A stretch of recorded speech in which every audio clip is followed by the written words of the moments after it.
नमस्कार, India news देख रहे हैं आप। आपके साथ मैं अभिषेक पांडे। इस बुलेटिन की शुरुआत बड़ी खबर के साथ करेंगे। रूस यूक्रेन युद्ध से जुड़ी ये बड़ी खबर सामने आ रही है।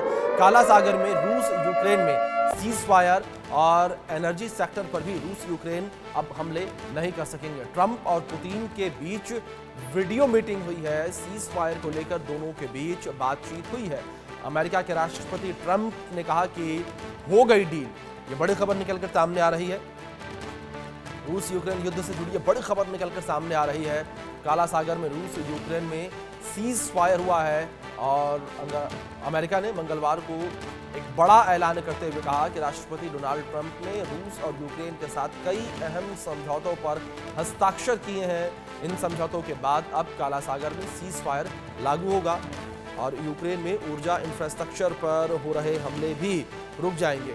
इस समझौते से पहले सऊदी अरब में रूस अमेरिका में कई दौर की बातचीत हुई। इस बीच ट्रंप और पुतिन ने भी वर्चुअल मीटिंग की है। मसलन यह ऐतिहासिक करार अमेरिकी राष्ट्रपति ट्रंप और रूसी राष्ट्रपति व्लादिमीर पुतिन के बीच हुई वीडियो मीटिंग के बाद हुआ है।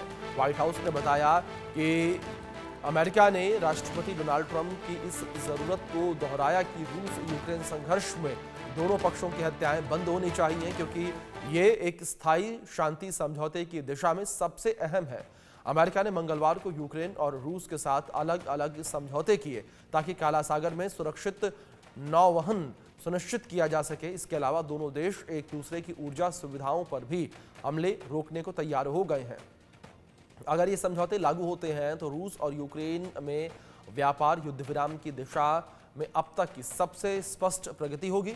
अमेरिका ने इसे यूक्रेन और रूस के 3 साल पुराने युद्ध को समाप्त करने के लिए शांति वार्ता की दिशा में बहुत बड़ा कदम बताया है।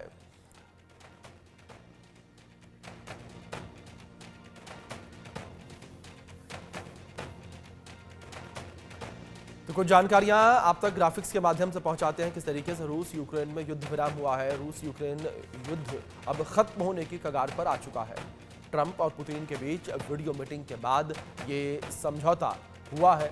दूसरी ओर काला सागर में रूस यूक्रेन में सीज फायर पर सहमति बनी है। पुतिन और जेलेंस्की अब काला सागर में युद्ध विराम के लिए तैयार नजर आ रहे हैं। दूसरी ओर एनर्जी सेक्टर पर भी दोनों देश हमले नहीं करेंगे, इस बात को लेकर दोनों देश सहमत हुए हैं। सऊदी अरब में रूस अमेरिका में कई दौर की बातचीत हुई है। 23 से 25 मार्च तक सऊदी अरब में द्विपक्षीय बातचीत हुई है। तो कुछ इस तरीके से जानकारियां जो है निकल कर सामने आ रही हैं। सऊदी अरब में द्विपक्षीय बातचीत की गई है। इस बीच इस विषय पर बातचीत करने के लिए कुछ खास मेहमान हमारे साथ जुड़ गए हैं। निपुण आलम बयान विदेशी मामलों के जानकार हमारे साथ जुड़े हैं। दूसरी ओर retired colonel TP Tyagi ji जुड़े हैं, रक्षा विशेषज्ञ हैं। आप दोनों मेहमानों का बहुत स्वागत है इस चर्चा में। और चर्चा की शुरुआत निपुण जी मैं आपसे करना चाहूंगा। जिस तरीके से फैसला लिया गया है, इस फैसले का कितना प्रभाव वैश्विक स्तर पर पड़ता हुआ नजर आएगा? क्योंकि काला सागर को लेकर बात की जाए तो वहां से कई जहाज गुजरते हैं और पूरे विश्व में कहीं ना कहीं इससे व्यापार होता नजर आता है। Black Sea is a very important trade route for the Europe and Asia. तो हम देखें तो वहां पर अगर इस प्रकार का अगर युद्ध विराम होता है तो जो नौवहन जैसे कहा गया है कि भाई जो नौवहन एक सुरक्षित नौवहन क्या होगा सुनिश्चित होगा। वहां से जितने भी जहाज आते जाते हैं जी। उन पर किसी प्रकार का अटैक नहीं होगा, हमला नहीं होगा। तो निश्चित रूप से ये राहत भरी खबर है यूरोप के लिए, एशिया के लिए, सभी देशों के लिए कि राहत भरी खबर है। इसको हम इस रूप में एक तो देखें।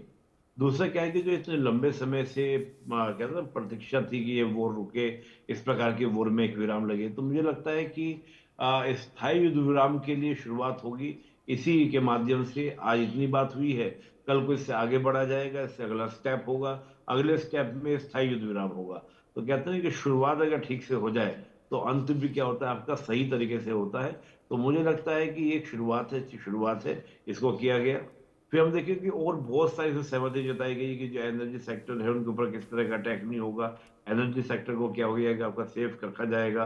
तो वो चीज कहीं ना कहीं क्या है आपकी प्रशंसा की स्थिति है कि भाई चलो एनर्जी सेक्टर को बचाया गया है। तो एनर्जी जो होता है वो किसी भी देश की उत्पादन का सबसे बड़ा क्या होता है सोर्स होता है।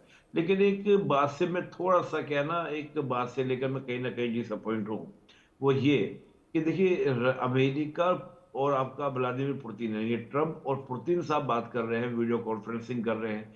लेकिन जो मुख्य पार्टी है, यानी कि इसमें स्टेक होल्डर तो दो ही हैं, रशिया और यूक्रेन है, उसको उतना ज्यादा उसमें शामिल नहीं किया जा रहा है। ठीक है, वो बात अलग है कि सऊदी में बैठकर, चाहे वो रशिया के प्रतिनिधि हो, यूक्रेन के प्रतिनिधि हो, उन्होंने कल बैठकर बात की। उसके बाद फिर पुतिन साहब और ट्रम्प साहब ने क्या किया, बात किया, वीडियो कॉन्फ्रेंसिंग की।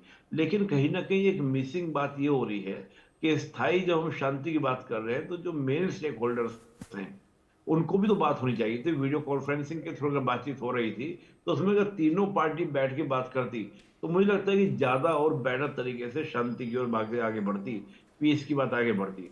तो कहीं ना जी कहीं मुझे लगता है कि थोड़ा सा ये एंगल अभी मिसिंग है, जी जिस पर कहीं ना कहीं अमेरिका को, रशिया को फोकस करना चाहिए। जी, जी। ठीक है।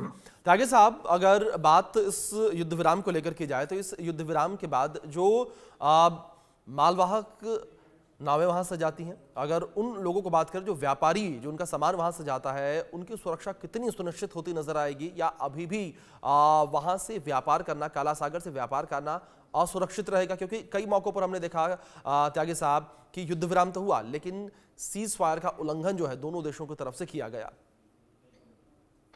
जी सर, हम आशा करते हैं कि ये जो सीज